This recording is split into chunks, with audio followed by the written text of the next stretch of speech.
Olá, pessoal, tudo bem? Aqui é o Paulo Maitá, sou co-founder e CEO da Bluefield Aceleradora e estou aqui para dividir, compartilhar com vocês um pouquinho de como foi minha apresentação em um dos maiores eventos de inovação aqui no Brasil, chamado Hacktown.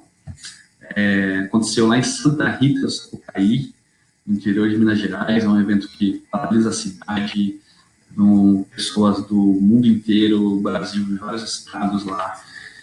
Esse ano, o evento foi sobre ideias diferentes, conexões de impacto. Então, fui convidado lá pela organização para participar e compartilhar sobre algum tema. Depois de fazer algum brainstorming aí, cheguei em diferentes temas que poderia compartilhar.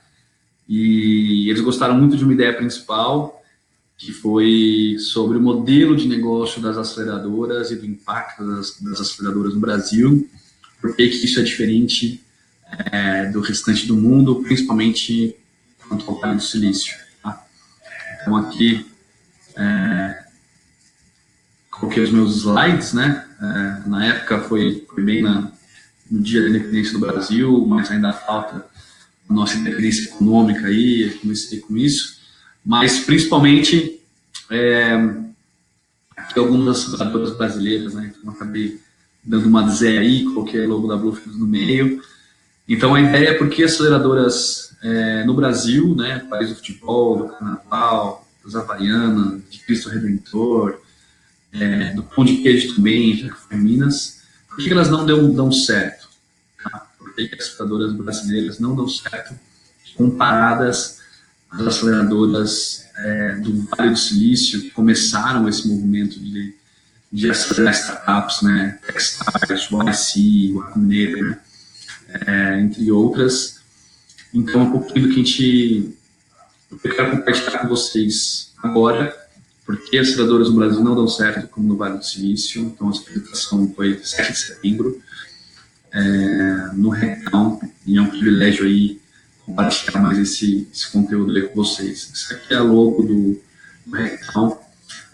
Vale a pena dizer que isso começou tudo com uma mulher que visualizou o potencial da região na área de tecnologia. Então ela juntou sua própria fortuna ali para seu próprio dinheiro para começar a primeira escola de eletrônicos ali, e isso na década de 70, e depois uma coisa foi levando a outra até hoje ser conhecida ali como o Vale do Hardware, né? Então tem o Vale dos Eletrônicos, então tem muita coisa, muita inovação saindo daquela região. A gente conheceu toda a base tecnológica da Inatel e de outros lugares ali. Então, uma coisa impressionante mesmo que tá acontecendo naquela região. Um pouquinho sobre mim. Na foto estou até com uma outra camiseta da Bluefield, uma camiseta diferente. Minha carreira aí, comecei na empresa Júnior, na Universidade Estadual de Londrina, fui presidente lá, ajudei uma das empresas a captarem investimento, uma empresa de software. A gente ajudava startups ali de usabilidade, desenvolvimento de softwares embarcados,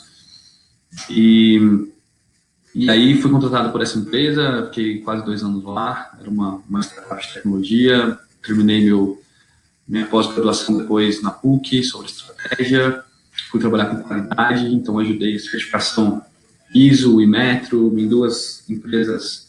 Uma delas é líder nacional de árvores e rotas de bicicleta, chamada Visan. Depois disso, fui trabalhar com biotecnologia. Então, trabalhei na Novozymes, que é a líder global hoje no seu segmento. E fui FP&A nas Américas, então o braço direito aí de diretores, vice-presidentes em produção e supply chain. E outra metade do tempo, né, nesses 5 anos lá, já em São Paulo, foi quando eu entrei no mercado de biocombustíveis e era um dos responsáveis, né, por juntar as peças aí com investidores, potencial, tecnologia, grandes produtores agrícolas, né, com quantidades altas de biomassa para transformar lixo agrícola, biomassa em etanol, né, o famoso etanol celulose ou etanol de segunda geração. E aí, nesse meio do caminho, comecei a minha caminhada de volta ao mundo das startups, de inovação, e saí da Novo Alzheimer em dezembro de 2015 para 2016, começar uma grande aventura aí com amigos, conselheiros, quando a gente fundou a Bluefields, e após isso também um fundo de investimento chamado Gold Street, e esse ano eu terminei o mestrado no Mackenzie também em desenvolvimento de novos negócios. Bom, um pouquinho da Bluefields também, já que a gente vai falar da aceleradora, nada melhor como apresentar a Bluefields. A Bluefields, a gente é bem focado nos nossos... A gente começou muito forte, né, com os nossos valores, então, fé que transforma, amor que engaja, relacionamento que aproxima, transparência que conquista, comprometimento que transpõe barreiras, são fundamentos, né, que a gente atua, são princípios, são valores que a gente acredita. Então, a gente acha que ajudando empreendedores com esses valores que a gente tem a alcançarem sucesso ou insucesso mais rápido, acelerando, né, os nossos programas de pré-aceleração e aceleração, a gente também ajuda a criar um ecossistema de startups brasileiro melhor, mais saudável. Aqui é a nossa equipe aí que tenho muito orgulho de trabalhar com eles, está faltando algumas pessoas aqui. E com essa equipe, hoje, a gente conseguiu chegar num patamar interessante, que não são só números, mas são pessoas. Então, nossa missão é transformar vidas através do empreendedorismo, ou desse chamado, dessa vocação empreendedora. Então, nossa visão é acelerar 500 empreendedores até 2022. Vamos ver se a gente continua com esses mesmos targets. A gente está terminando um ciclo aí de 3 anos de planejamento estratégico para começar um ciclo novo. A gente já acelerou aí 208, são mais de 70 startups aceleradas, e isso vai muito de encontro com os nossos valores, porque a gente acredita que o número de empreendedores é mais valioso para a gente do que o número de startups, porque são vidas ali sendo impactadas.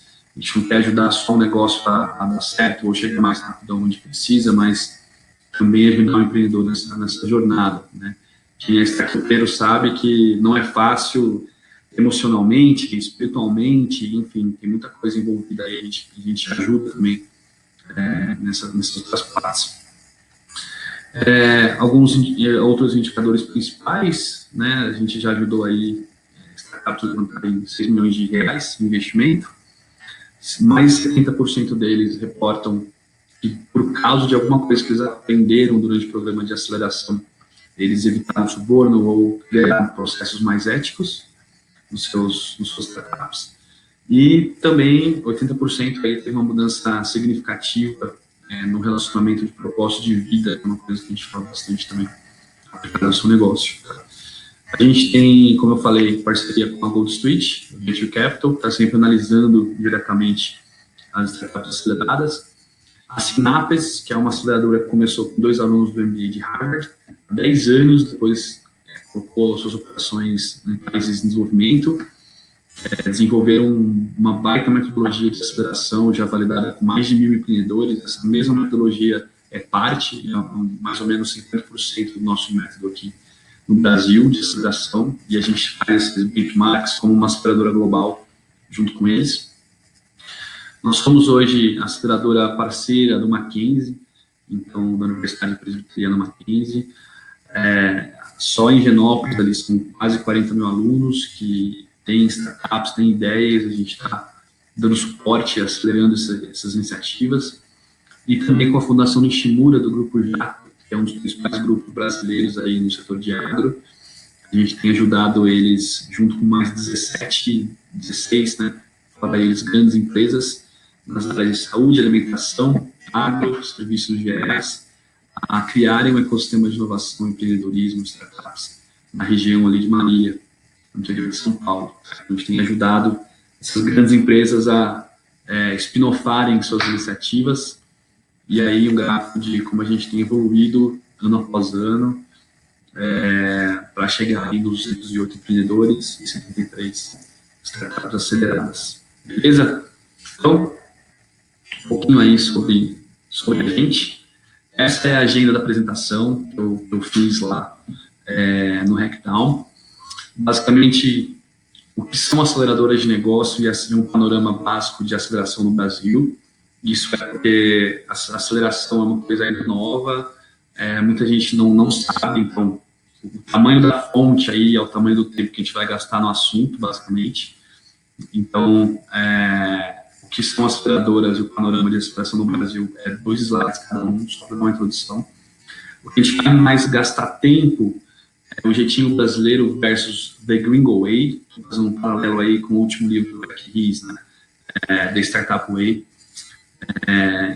Acredito ser o cerne do porquê aceleradoras brasileiras têm diferenças gigantescas para as aceleradoras do Vale do Silício. Então, mais na parte, vamos dizer, cultural, antropológica, macroeconômica, algumas coisas assim que as aceleradoras brasileiras demoraram ou ainda não perceberam. E a gente vai fazer uma brincadeira aí de verdade ou mito e tentar responder se a aceleração de startups é ou não para a realidade aplicada para a realidade brasileira. Beleza? Então, vamos lá. Pediram para eu definir em 5 palavras, ou mais ou menos isso, o que é uma aceleradora. Quando eu decidi abrir uma aceleradora, eu tive uma dificuldade para explicar para meus pais, minha mãe, enfim. Startups chegam mais rápido onde precisam. Tá? Então, não necessariamente só em sucesso, mas também em sucesso. Se a gente conseguir, como aceleradora, ajudar empreendedores a descobrirem que o negócio dele não era por ali, mas era por outro lado, que eles deveriam atacar o mercado, enfim, isso também é sucesso, porque evita muito gasto, não só de financeiro, mas de energia, de tempo, enfim, que são coisas bem valiosas também. E com certeza, algumas também acabam chegando na questão do sucesso, né, onde a gente consegue medir isso com investimentos captados, geração de receita, geração de emprego, venda e tudo mais. Então, a função de qualquer aceleradora do mundo é essa, do ponto A para o ponto B, mais rápido.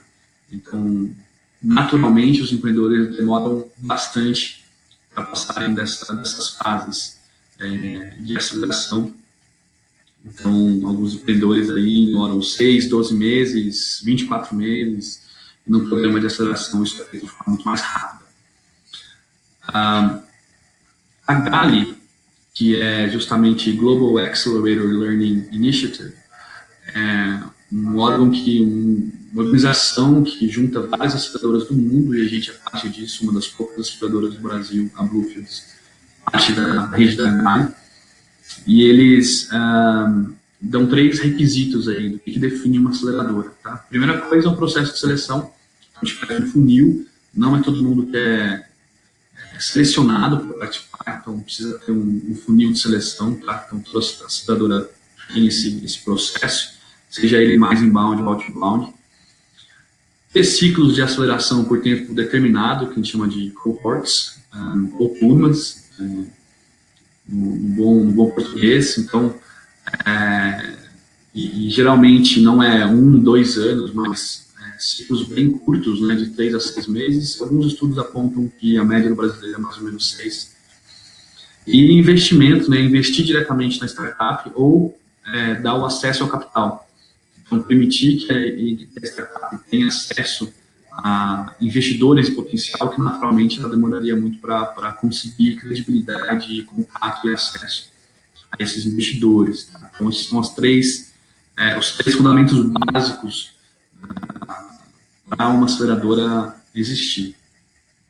Um pouquinho de aceleração agora no Brasil, só para dar um contexto mais amplo aí, essa foto da primeira incubadora de negócios em 1960, no interior do estado de Nova York, nos Estados Unidos. Então, era uma incubadora de pintinhos, né? E essa família saiu dessa vertical, isso acabou gerando um desemprego de cerca de 20% na região ali, na grande cidade ali, na cidade da região. E outra família, a família Mancuso, tinha 5 irmãos, eles tinham negócios pela cidade, por causa do desemprego, eles experimentaram uma queda de consumo, eles pensaram assim, a gente tem que fazer alguma coisa para restabelecer a economia no local. Então, eles pegaram esse mesmo prédio, que tinha sido abandonado por outra família, e começaram uma escola de negócio, juntou isso com mentoria, com acesso ao capital e assim por diante. E durante uma reportagem, uma entrevista com um jornalista, um desses irmãos Mancuso falou assim, era uma incubadora de pintinhos, agora uma incubadora de empreendedores de negócios. E essa história da primeira incubadora. Isso por quê? Porque isso acaba confundindo um pouco, né, a história das incubadoras, das aceleradoras. Então, sempre quando eu falo para quem não sabe, tem que explicar essa diferença. Não, mas qual a diferença de uma incubadora para uma aceleradora? Então, as incubadoras começaram nos Estados Unidos, em 1960, depois, em 64, se espalhou através de universidades, 72, no Reino Unido, começou também a espalhar pela Europa. No Brasil, o movimento começou a se organizar final da década de 80, aí, com a Protec, que hoje é um órgão bastante representativo. E em 96, a partir do Ideia Lab, começou aí a primeira faísca, mais ou menos, do que seria uma aceleradora. No ano 2000, né? No ano 2000, a gente já tinha 3.200 incubadoras no mundo, um terço disso na América do Norte, outro terço na Europa, e outro terço no resto do mundo, e 200 só na América Latina. Tá?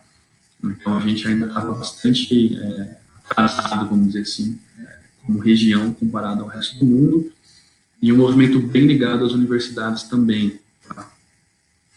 Em 2005, claro que a história das incubadoras continuaram, né? Hoje a gente tem várias no Brasil,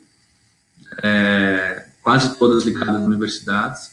Em 2005, começou esse novo modelo de aceleradoras com a YC, o Y Combinator. Logo depois veio a Techstars. Então, a Y Combinator já implantou no começo uma estrutura no Vale do Silício, né? E com ciclos muito mais rápidos, com mais intensidade de metodologia, com acesso ao capital mais fácil. Então, acaba sendo uma evolução natural do modelo de aceleradoras, mas que ao mesmo tempo são coisas bem complementares. Então, a gente já teve aqui na Bluefields startups em incubadoras sendo aceleradas pela gente. Então, é uma coisa que não é necessariamente substitutivo, né? 2012 foi quando começou o movimento no Brasil. Então, a gente já não demorou 20, 30 anos, né? Só um pouquinho aí de tempo. A 21212 foi a primeira aceleradora reconhecida aqui no Brasil. Teve algumas saídas de investimento e depois ela encerrou as atividades. Depois começou o programa Startup Brasil, né, nessa mesma época aí, então começaram a chamar outras aceleradoras, isso incentivou bastante o surgimento de novas aceleradoras. E a gente aí, em 2016, a gente começou as atividades em São Paulo, e hoje aí já acelerando startups no Brasil inteiro no modelo semipresencial, né. Então, a gente também se inspirou muito no modelo de aceleradoras americanas, e a gente foi percebendo que no Brasil isso não estava funcionando, né, pelo histórico de 4, 5 anos aí de aceleradoras que a gente já tinha estudado. A gente viu que o Ctrl+C, Ctrl+V não estava sendo validado no Brasil. Então, um pouquinho dessa história eu quero contar para vocês. O jeitinho brasileiro versus o The Gringo Way. Tá? Isso aqui, gente, só alguns gráficos que eu peguei lá na Jam. Eles são os principais estudos que existem aí sobre ecossistemas de empreendedorismo no mundo. E aqui, cada gráfico radar desse separado por país, né? Então, a gente vê Brasil, Estados Unidos, China, Indonésia, Índia e Israel. Esse azulzinho mais claro é a média, né? Então, você vê que todos são iguais. O azul escuro são as particularidades de cada país. Então, a gente consegue perceber por esse gráfico que não tem nenhum ecossistema empreendedor parecido com o outro.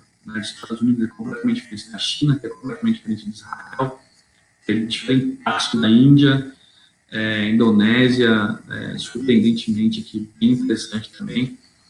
Então, o ecossistema do Brasil, você vê que ele é um dos mais, um dos menos volumosos aí, na verdade.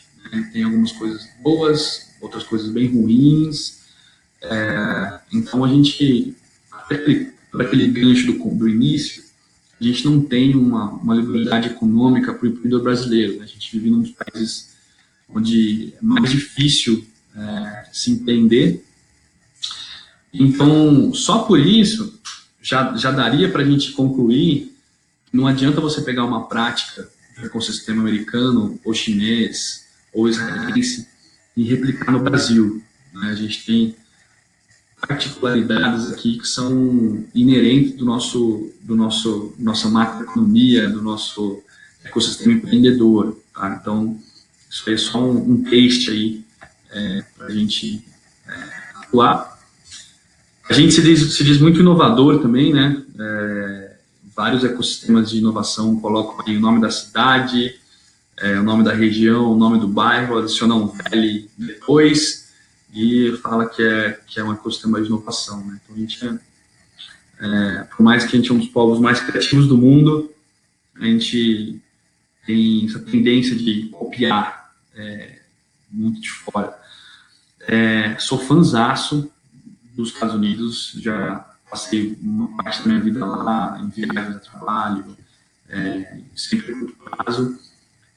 Tive chefes americanos, tem muita coisa para a gente se admirar, então não estou falando mal de uma cultura, é mais olhando para a nossa própria cultura e como é que a gente reinventa ou copia as coisas aqui.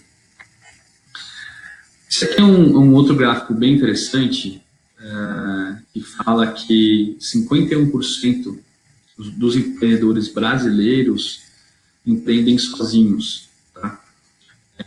Então, essas barras azuis escuras aqui, a gente é o líder mundial de CEOs de startups de uma empresa só. Né? Claro que aqui está todo mundo, né? Todo tipo de empreendimento, incluindo os MEIs. Mas mesmo se a gente tirar o MEI aqui, e outros países também têm essa categoria de MEI, então aí não é um motivo de explicação. Quando a gente olha só os negócios da RME, né, Rede de Mulheres Empreendedoras, a gente também vê algo parecido, 65% dos negócios da rede não tem sócios. Quem trabalha com aceleradora sabe que muitas startups também, o empreendedor ele sofre para conseguir um sócio.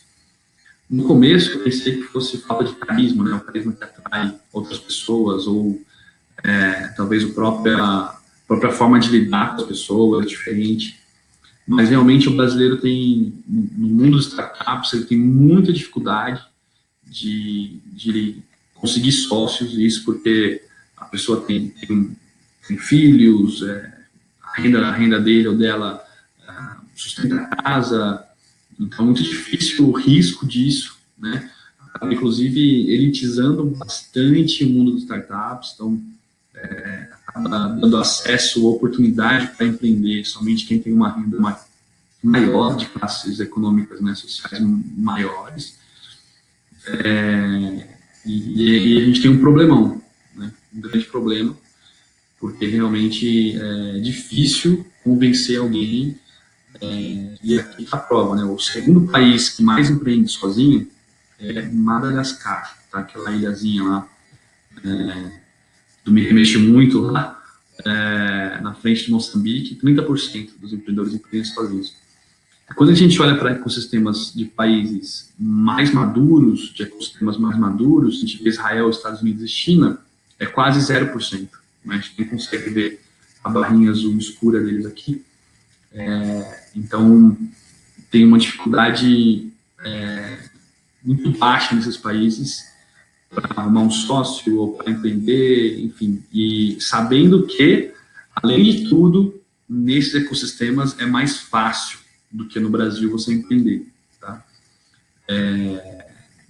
Então, a gente não sabe, por esse gráfico, se é mais fácil porque encontra sócios e isso se torna mais fácil, ou se por ser mais fácil, mais pessoas estão dispostas a empreender. Mas, apesar de não saber a causa e o efeito, isso é um fato de que empreendedores brasileiros têm dificuldade de encontrarem sócios e empreendem sozinhos, são bem mais doidos aí, muito mais corajosos, né? E aqui, isso é uma coisa que me chama muita atenção. Eu acredito que inteligência intercultural é uma das coisas mais difíceis que tem no mundo para um ser humano aprender. Se é que a gente aprende isso. Tem alguns missionários que eu conheci na igreja e outros, e já viajei o mundo, assim, algumas viagens, e é muito interessante compreender um pouquinho o que está por trás da inteligência intercultural, tá? Porque o primeiro nível de inteligência, assim, né, que a gente tem é o conhecimento. Então, quanto mais a gente estuda, mais a gente lê, mais a gente sabe. A inteligência, ela é um nível acima. Então, como que eu uso esse meu conhecimento, como que eu uso o que eu sei em determinada situação, então como que eu uso isso da forma inteligente. Mesma coisa que direito, né, dados e inteligência artificial. Você precisa dos dados para você ser usado de forma inteligente. Então, o conhecimento é usado por inteligência.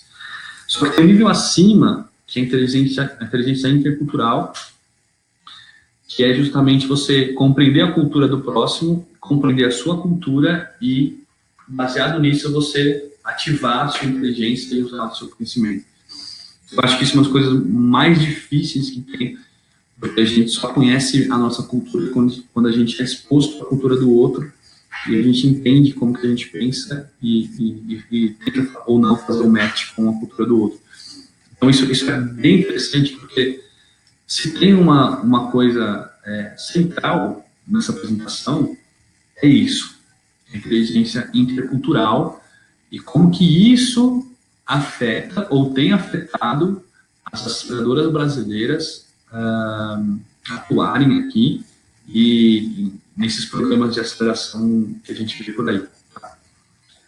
Um exemplo disso, a gente fala muito de fail fast, e isso é muito legal, é um conceito sensacional. Eu vejo que isso tem em sites de aceleradoras, tem em portais de conteúdo. Não, você tem que errar rápido e tudo mais. Mas isso acaba sendo uma falha de inteligência intercultural, porque o brasileiro ele já fail fast desde 1500, né? Desde quando a gente foi descoberto, as pessoas já erravam rápido e isso já está na nossa cultura, né? O fail fast, esse mindset, ele veio dos Estados Unidos, né? Quando você conhece um pouquinho da cultura americana, o americano, os pais, eles dão uma carteira de investimento para o filho quando ele completa 12, 15 anos, para ele se conhecer, para ele aprender, ter autonomia financeira, independência, isso no mercado. O americano, quando a mulher engravida, ou até antes, já começa a fazer uma poupança, ter savings ali para pagar tuition para a universidade quando o filho fizer faculdade. Então, a cultura de plano de negócio que a gente teve, né, o famoso business plan, da onde que ele veio? Dos Estados Unidos. Por quê? Porque o americano ele tem essa tendência a planejamento. É um povo uma cultura que planeja tudo. Desconfortável com incertezas, desconfortável com imprevistos. Então, nesse novo mindset do Lean Startup, eles precisavam fazer com que a cultura americana fosse menos planejadora e mais executora, tá? Fosse mais propício aí a testar e errar. No Brasil, isso não tem o menor sentido, porque o brasileiro ele tem uma cultura de planejamento muito fraca. Tá? O brasileiro ele quer só fazer, ele quer executar, ele já tem se vira nos 30 nossa cultura, a gente já tem isso no nosso DNA. Então, quando a gente fala de fail fast, fica bem estranho aplicar isso aqui no Brasil, tá? Quando a gente recebe empreendedores aqui na Bluefields, muitos deles não têm a menor cultura de planejamento, tá? E isso falta muito no Brasil. Então, como aceleradora, a gente tem que ajudar os empreendedores. Beleza, vamos errar rápido, vamos, como a gente sempre fez, mas espera aí, precisa planejar também. Então, aqui no Brasil, seria muito mais propício a gente falar plan fast, fail fast, do que só fail fast, né? Então, é um exemplo de coisas que a gente copia e cola, que acaba não fazendo tanto sentido, e o efeito disso acaba trazendo algumas consequências e mais incertezas para o nosso ecossistema aqui no país. Tá? Quando a gente olha para esse outro indicador, percepções sobre oportunidades de empreendedorismo em pessoas aí de 18 a 64 anos. Tá? Em 49 economias, então 49 países, e que mostra essa proporção aí do medo de errar. Tá? Quando a gente olha para o medo de errar, o Brasil é um dos países mais corajosos. 10% dos empreendedores que veem oportunidades de empreendedorismo, só 10% deles têm medo de errar. Tá? Quando a gente olha para os países da Europa, 30% deles têm medo. São entre os países mais medrosos, assim, tá? Mas no bom sentido. E Estados Unidos, 25%. Isso aqui são dados de uma pesquisa bastante consolidada no mundo, bastante respeitada. Então, nesse sentido, nós podemos dizer que o nosso ecossistema empreendedor é o top 5 do mundo de empreendedores mais corajosos. Tá? Talvez validando aí, eu acabei de falar das percepções nossas, que a gente está aí dia a dia lidando com empreendedores de startups. Tá? Então, o que muitas aceleradoras fizeram desde 2012 até hoje no Brasil foi realmente copy and paste. Tá? Metodologia, enfim, ações. Então, Ctrl+C, Ctrl+V. O que eu queria sugerir aqui, não tem nenhum problema fazer benchmarking e tudo mais, mas tem que ter um edit, né? Tem que ter um edit antes de colar a metodologia aqui. Tá? E é essa inteligência intercultural que é um dos fatores que faz com que as aceleradoras no Brasil não deem certo como as aceleradoras no Vale do Silício. Tá? Então, é complexo, mas eu tentei trazer aqui esses exemplos, esses modelos do porquê isso não tem dado certo. Tá? Uma outra coisa que prejudica bastante é a educação média do empreendedor brasileiro versus a educação média de um empreendedor americano. Tá? Isso não é só educação de nível de qualificação, graduação completa, pós-graduação completa, MBA e tal, mas é também a qualidade da educação brasileira comparada com a qualidade da educação americana. Então, tem alguns links aí, vocês podem explorar esses links se vocês quiserem. Então, isso não até dispensa mais informações da minha parte, né? Isso é bem óbvio.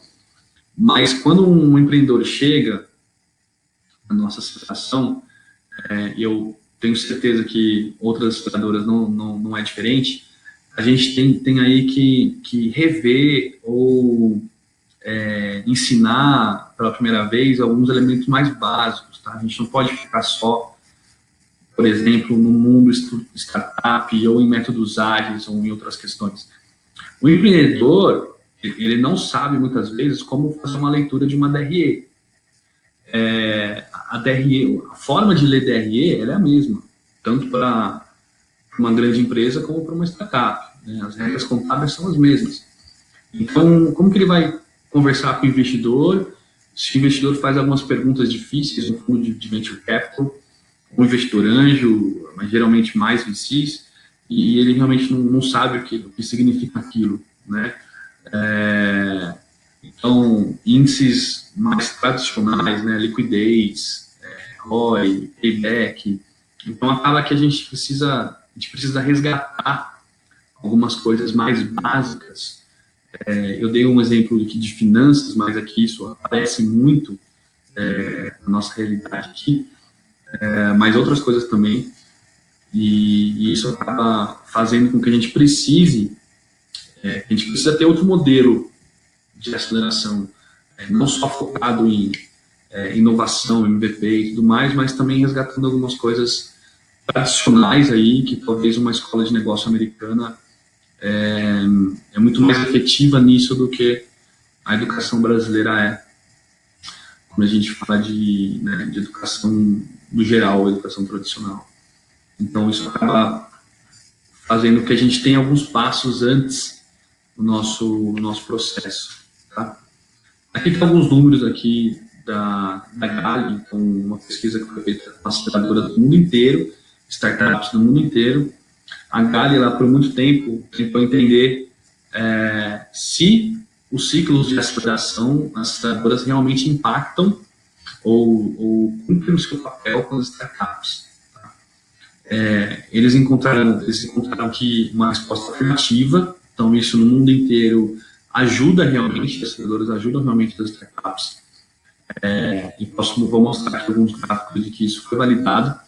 Então, startups são melhores e têm impactos mais significativos quando aceleradas, né, do que as não aceleradas. Por exemplo, quando a gente fala de financiamento, tá? Quando a gente fala de financiamento, aqui. E a melhor forma de comparar isso, de fazer essa pesquisa, é com startups aceleradas ou selecionadas e startups que participaram de um funil de seleção, mas não foram selecionadas. Tá? Então, em média, startups aceleradas captam aí 2 vezes mais investimento, tá? do que as não aceleradas. Elas geram 2 vezes mais receita, na média, do que as não aceleradas. E elas empregam mais pessoas do que as aceleradas. Elas geram mais renda e emprego para suas economias. Tá? A Gali agora está se concentrando muito mais em entender se o modelo de aceleradoras, o modelo de negócio das próprias aceleradoras, é um modelo economicamente viável ou não. Tá? E isso vale, o tema desse estudo aqui que estou mostrando para vocês, de todos esses slides, toda essa apresentação, ela não é só relacionada à aceleradora brasileira como um todo. Ela poderia ser aceleradoras africanas, aceleradoras latinas, aceleradoras do Sudeste Asiático, todas as outras aceleradoras que copiaram o modelo do Vale do Silício, que foi onde começou o fenômeno aí das acelerações, das aceleradoras. Então, assim, 90% das aceleradoras do mundo hoje não tem um modelo de negócio consolidado. Então, isso é a maior VUCA aí, né? A maior unidade das aceleradoras que tem tentado viabilizar esse modelo de negócio. Tá? Beleza. Isso que eu vou falar um pouquinho depois, mais para frente, sobre o modelo de negócio. Porém, quando a gente olha para os números aí atualizados da Base Startups, que quer acessar aí startupbase.com.br, a gente tem mais de 13 mil startups no Brasil hoje, distribuídas aí em 74 ecossistemas, né, comunidades, quase 600 cidades. Esse número de 13 mil startups, ele tem startups de vários estágios de desenvolvimento, né? Startups na fase da ideia, startups na fase da validação, startups na fase da pós-comercialização, crescimento, tração, e assim por diante. Então, para um país de tamanho continental como o nosso, para um país de quase 210 milhões de habitantes, se não me engano agora, 13 mil startups, considerando nosso PIB também, é muito pouco. Tá? Muito pouco. Então, se você ouvir por aí que o ecossistema brasileiro de startups está super consolidado, está bombando e tudo mais, a pessoa não sabe o que ela está falando. Tá? Só para você ter uma ideia, Israel, que é um país pequenininho, né? Apesar do grande impacto que eles causam, então tem aí acho que 7 milhões de habitantes, né? Tem aí suas 10 mil startups, né? 8 mil mais ou menos. Então, proporcionalmente, nós não somos uma nação com um grande ecossistema de startups. Tá? Se a gente dividir aí, tem uma fonte do Estadão, né? Eles publicaram como que as aceleradoras têm mudado o seu modelo de negócio. Então, eles colocaram aí 57 aceleradoras. Se a gente dividir 13 mil por 57, você tem 228 startups por aceleradora. Pensando que a aceleradora tem que fazer o funil de seleção, pensando que nesses 13 mil tem startups que não estão a ponto de aceleração ainda, que quem está na fase de aceleração deve ser 30% disso aí. Então, você já vê que tem aceleradora demais no país para o número de startups existentes, né? Então, isso é um fato. Então, as aceleradoras começaram a se disseminar no país sem entender completamente o número de startups disponíveis. Tá? Então, tem aceleradora que recebe aí 1.000, 2.000 inscrições e aceleradoras que recebem 50, 20 inscritos. Tá? Então, tem uma diversidade grande e é por isso que o tamanho do ecossistema ele faz toda a diferença. Você pega um Vale do Silício, por exemplo, tem um funil super rígido, 1-2% das startups são startups que são selecionadas, então você já filtra muito bem, você aumenta muito a qualidade de um pool que já tem uma qualidade absurda. Tá? Tem várias startups que a YC não acelera, que acaba dando certo, que vão para outra aceleradora também dá certo, enfim. Então, já é um pool de maior qualidade e número também. Tá? Quando a gente fala de seleção, é uma das coisas mais difíceis, longe de ser um rocket science, né? Seleção de startups. Às vezes as startups que a gente seleciona, a gente não acessa aí, vai voar e de repente não dá certo por N motivos, e aquela que a gente aposta, assim, ó, essa nossa aposta é essa que acaba dando certo e surpreendendo todo mundo. Então, depende de muitas variáveis que a gente não controla. Então, é muito difícil a gente selecionar um pool que é um pouco desqualificado e um pool pequeno.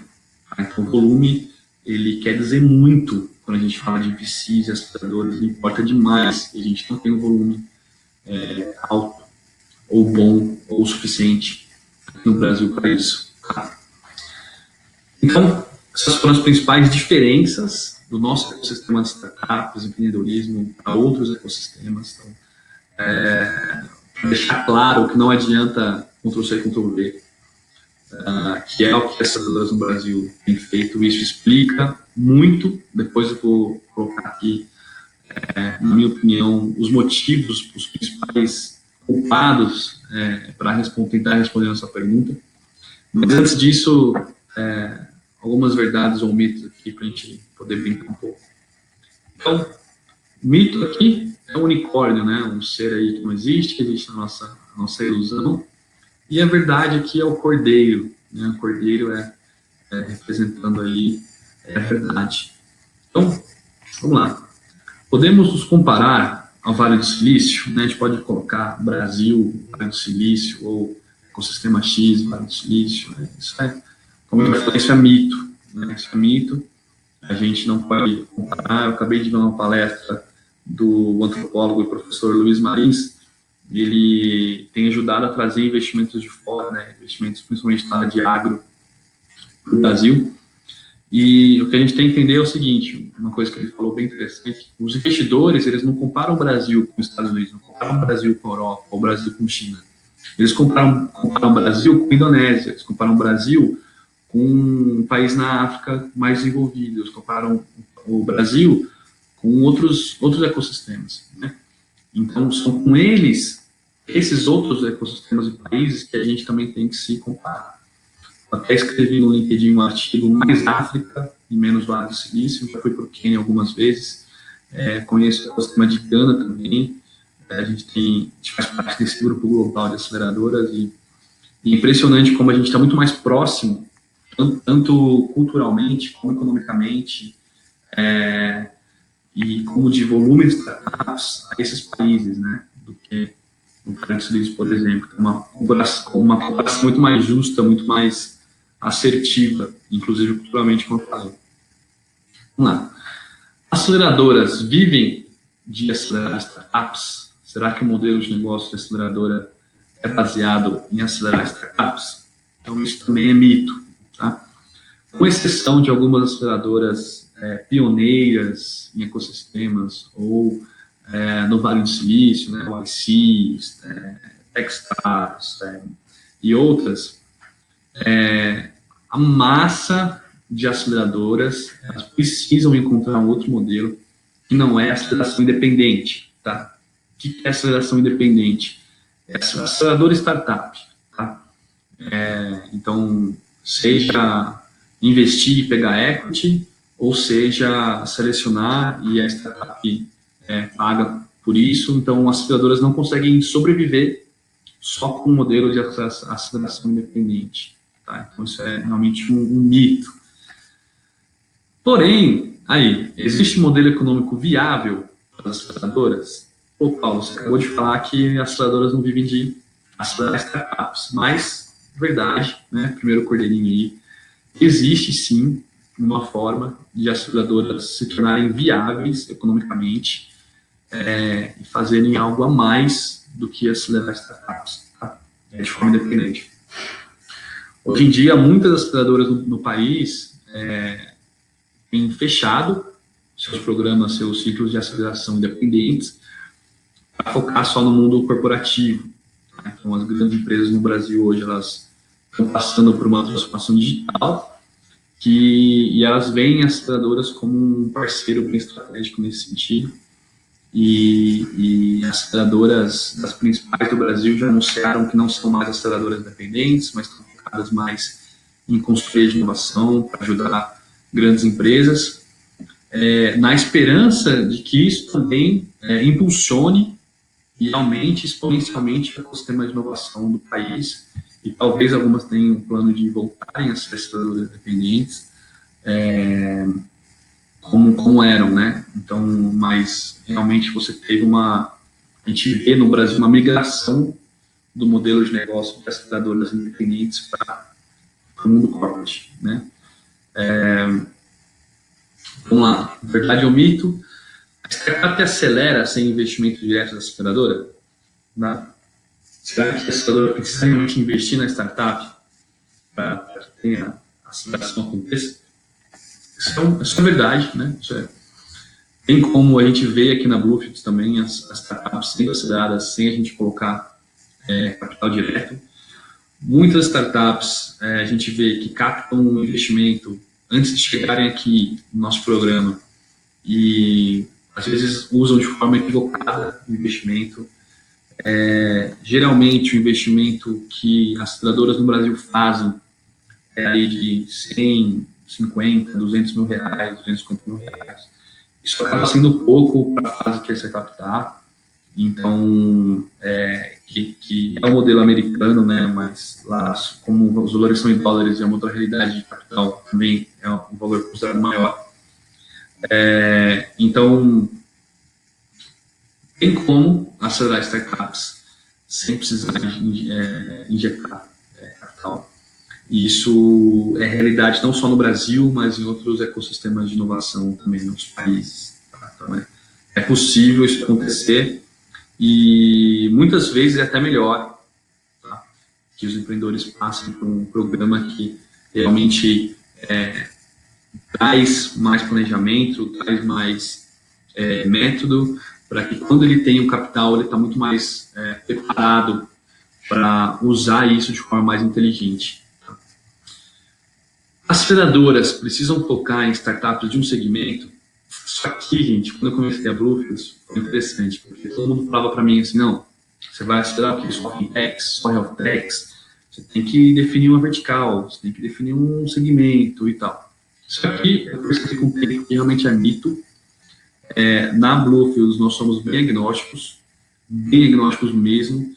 A gente tem desde fintech, healthtech, martech, até negócios de impacto no mesmo batch, no mesmo ciclo, e dá muito certo. pelo tamanho do ecossistema brasileiro, estou falando de Brasil, você tem pouquíssimo volume por segmento, por vertical.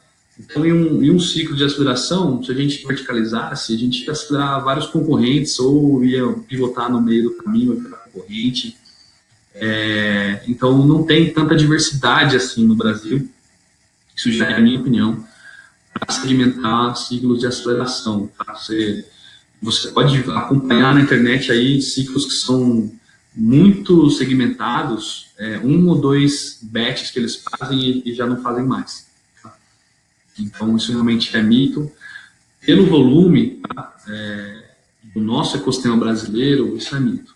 Isso pode se tornar verdade daqui a um tempo, daqui a uns anos, quando o ecossistema for bem mais volumoso. Tá? Outro mito é verdade. Vamos precisar de aceleradoras no futuro? Né? Será que a gente vai precisar desse bichinho aí, né, de aceleradoras no futuro? O que vocês acham aí? Vamos ver se as respostas estão sendo calculadas aqui com base na inteligência artificial. Vamos ver o que ele fala para a gente. Né?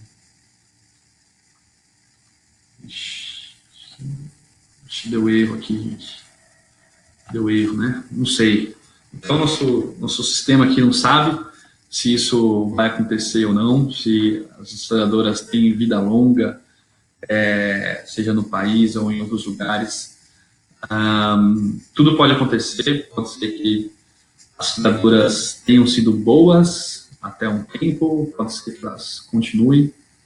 A minha opinião é que se o ecossistema brasileiro crescer de forma considerável, se algumas coisas melhorarem, sim, as aceleradoras ainda serão muito úteis, mas se a gente estagnar no ecossistema, se ele parar de crescer, não crescer de forma acelerada, aí acaba perdendo um pouco o sentido, tá? De acelerar um ecossistema estagnado. Então, acho que depende muito de vários fatores aí, mas é uma coisa que acho que toda aceleradora tem que pensar e tem que fazer sua estratégia para o futuro, né? Então, a última coisa aqui, já encerrando o nosso tempo, esse conteúdo aí que eu acho que é bem legal. A aceleração é para o Brasil, né? Então, aqui eu tentei definir alguns culpados, tá?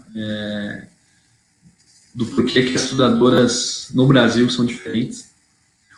Aí você tem em 3 terços aí, né? Então, o primeiro 1 terço são os fatores macroeconômicos e o desincentivo ao empreendedorismo e inovação no país. Tá? Então, esse desincentivo, esses fatores macro e tal, acabam atrapalhando demais, né? Pela falta de liberdade econômica que a gente tem no país, a gente não é independente ainda economicamente falando, a gente não é livre, a gente não vive num país livre, economicamente falando. Então, isso traz um desincentivo gigantesco, brutal, para que tenha uma trava aí pública, uma trava macroeconômica muito forte, muito dura, para que isso não aconteça. Tá? Então, o foguetinho ali está na esfera de influência. Isso é uma coisa que a gente consegue influenciar de forma indireta, seja com pressão aos órgãos públicos, seja com o nosso voto, mas a gente consegue ter uma certa influência, embora pequena. O outro 1 terço aí com relação à pequenez, né, do ecossistema. Embora super desenvolvendo, embora a gente vê notícias todo dia, embora tenha 5, 8 eventos de inovação no país acontecendo todo dia, a gente ainda é muito pequeno. Tá? A gente tem que ter essa noção de que comparativamente ao PIB, ao número de pessoas, a outros ecossistemas, a gente é muito pequeno. Pensando em startups, tá? É uma coisa que a gente não consegue controlar. A gente pode fazer a nossa parte, mas é uma coisa que não está sob o nosso controle. Isso aí. Inclusive é o pool de talentos, né? Pensar que só no Vale do Silício são 300 mil devs ou mais, só naquela pequena região ali geográfica. E não sei se deve ter isso no Brasil, né? Deve ter um pouquinho igual no país inteiro, não tenho ideia, mas os CTOs estão numa escassez absurda, a coisa mais difícil para uma startup, o cara tem a ideia, tem lá validado offline, mas quando vai para o CTO, tem que desembolsar uma quantia alta para uma fábrica de software. Enfim, CTOs no Brasil, muito difícil. Pool de devs a gente não tem, então lá no Vale do Silício eles trabalham com um projeto, trabalham para o outro, realmente um pool bem diverso, e para a gente chegar nesse nível aqui no país, realmente a gente não consegue controlar isso. Tem chegado escolas de dev de graça, grandes empresas têm investido, às vezes contrata pessoas sem saber nada de código e treina, e tem que treinar, enfim. Se a gente não resolver esse problema também de profissionais de tecnologia no país, a gente não vai conseguir fazer decolar o ecossistema de startups. E também a outra parte, o outro terço aí da culpa, realmente são das próprias aceleradoras, tá? Não tem tido isso, incluindo a gente, apesar da gente ter feito aí um dever de casa bem legal, essa adaptação cultural, tá? Falando do ecossistema de forma geral, de aceleradoras. O modelo de investimento direto e equity, na minha opinião, ele não foi validado, muito pelo contrário, ele foi invalidado no país. Não vejo nenhuma aceleradora batendo no peito hoje, falando, a gente tem um modelo economicamente viável, a gente breakivou por conta desse investimento direto de startups. Pelo contrário, vejo as aceleradoras deixando de fazer isso e indo para outros modelos. É o modelo de equity free. Aqui na Bluefield, a gente começou desde o primeiro programa de aceleração com o modelo de equity free. Então, a gente, ao mesmo tempo que não investe, apesar de ser um programa pago, mesmo para os selecionados, a gente não perde nenhuma participação do negócio. Isso acho que todo mundo ganha. Ganha um empreendedor, que não precisa dar um percentual para uma aceleradora que às vezes você nem conhece muito bem quem está por trás, e ganha aceleradora também, que hoje não tem volume e não tem modelo validado no Brasil para assumir esse risco. Isso também entra, né, debaixo aí da adaptação cultural, métodos de aceleração, então métodos de como acelerar startups. Esse como, ele está bem copy e cola, né, copia e cola. A gente precisa ter um edit ali, isso já como aceleradora.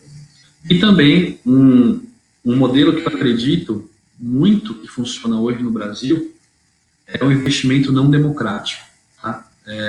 Porque em um batch de aceleração, que o IC começou a fazer e muita gente começou a copiar, é você selecionar, tem um filtro de seleção, pré-aceleração, e aí antes da aceleração, quando as startups são selecionadas, você investe de forma democrática na entrada dessas startups na aceleradora, né? Então, R$100.000 para cada, enfim, esse tipo de investimento democrático pós-seleção. Mas eu acho que as aceleradoras elas podem ser utilizadas como filtros, é uma extensão do processo de seleção, uma extensão do filtro de seleção, e você ter aí um investimento garantido na saída de forma não democrática, que significa realmente investir nas startups que mais performaram, porque em 5, 6 meses de aceleração, a gente tem total condições de realmente compreender profundamente aquele modelo de negócio da startup, compreender também, entender se os founders realmente são aqueles que